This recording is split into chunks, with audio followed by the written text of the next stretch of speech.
Yeah, sh- good evening. Oh, time that you're watching is very good. Okay, yeah, everyone. I've read the new a new part of the book now, which is what is it called? The man who desires good. Yeah, the man who desires. So basically, it's talking about a man, Bansa, is a chariot builder. Basically, chariot, like the wheels stuff that is at the back of all these horses and all these movies, all these yeah, Greek movies and all. So that basically what he does. But then the way he was doing it, he wasn't quite making quite enough. So he was sitting down on top of the book, on top of his wall, the wall of his house, and he was just thinking about his life. He was looking at his children, he's looking at his house, and then just beating himself. So his friend came around. And then his friend asked, wanted to borrow money from him. Like he asked for 2 shekels of gold. 2 shekels, what is shekel of gold? Yeah, shekel of gold. That he just needs, that will return it back to him once, because his friend is a musician. He plays this lyre, Lyre, something that looks like a harp, or like what's it called, like U-shaped. Then you have more like an arrow, but then it's more curved than an arrow. So he told his friend that he doesn't have money.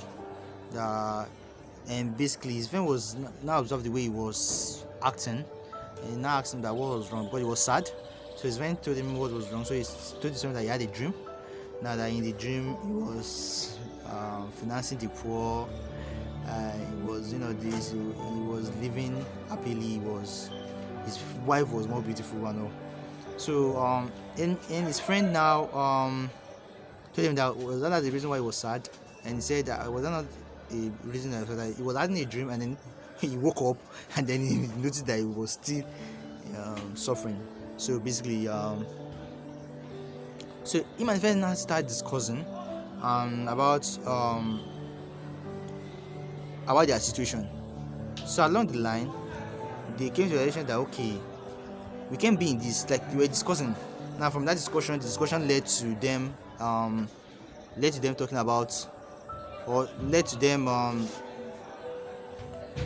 realizing how poor they actually are. And then he thought about his children too, that will his children also live in this same particular situation and all.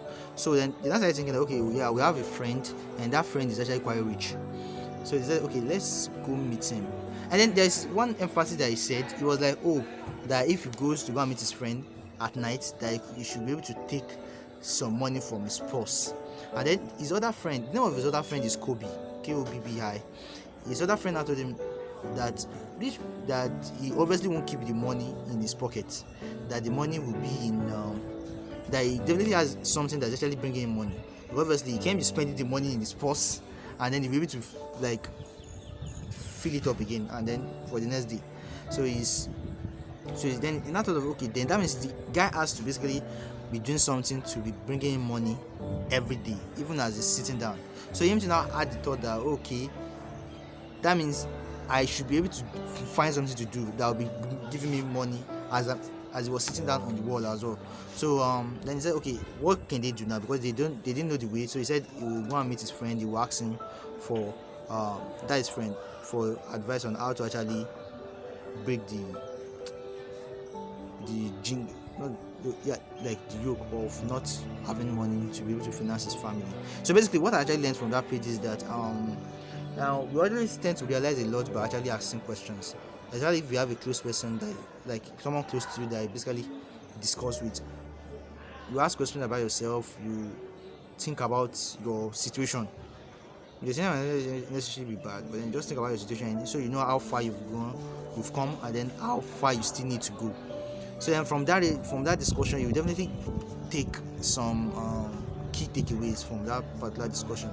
Now, and also something else I learned is okay, that to actually be rich, you do not have to basically keep it. In order to be rich, you basically have to have a source of income that basically runs, even though you're actually not working per se. Most of all these rich people, I think, like Warren Buffett, Microsoft, and a couple others. They basically usually make investments. That's basically what they do. They make investments in all these companies, and then when they make the investment, then the investment, if the investments use profits, then they take the profit. So that's where they basically build their their income. Let's say their income stream, basically. So basically, just another, I will emphasize on that again. You need to find a source of income to actually find a particular job or something, not necessarily a job. Find a particular means to actually make sure that you keep earning every single time, even though you are not working at that point. And then something else is here he made something, he made mention of something at the last part. It was okay, let's go meet our other friends that are in a similar, that are in a similar situation as us, so we can all learn together. So it's actually, so basically he was actually quite considerate, and it was selfless, because he didn't say okay, let me do this thing myself and just be the only one that has money. He was willing to actually carry every single person along.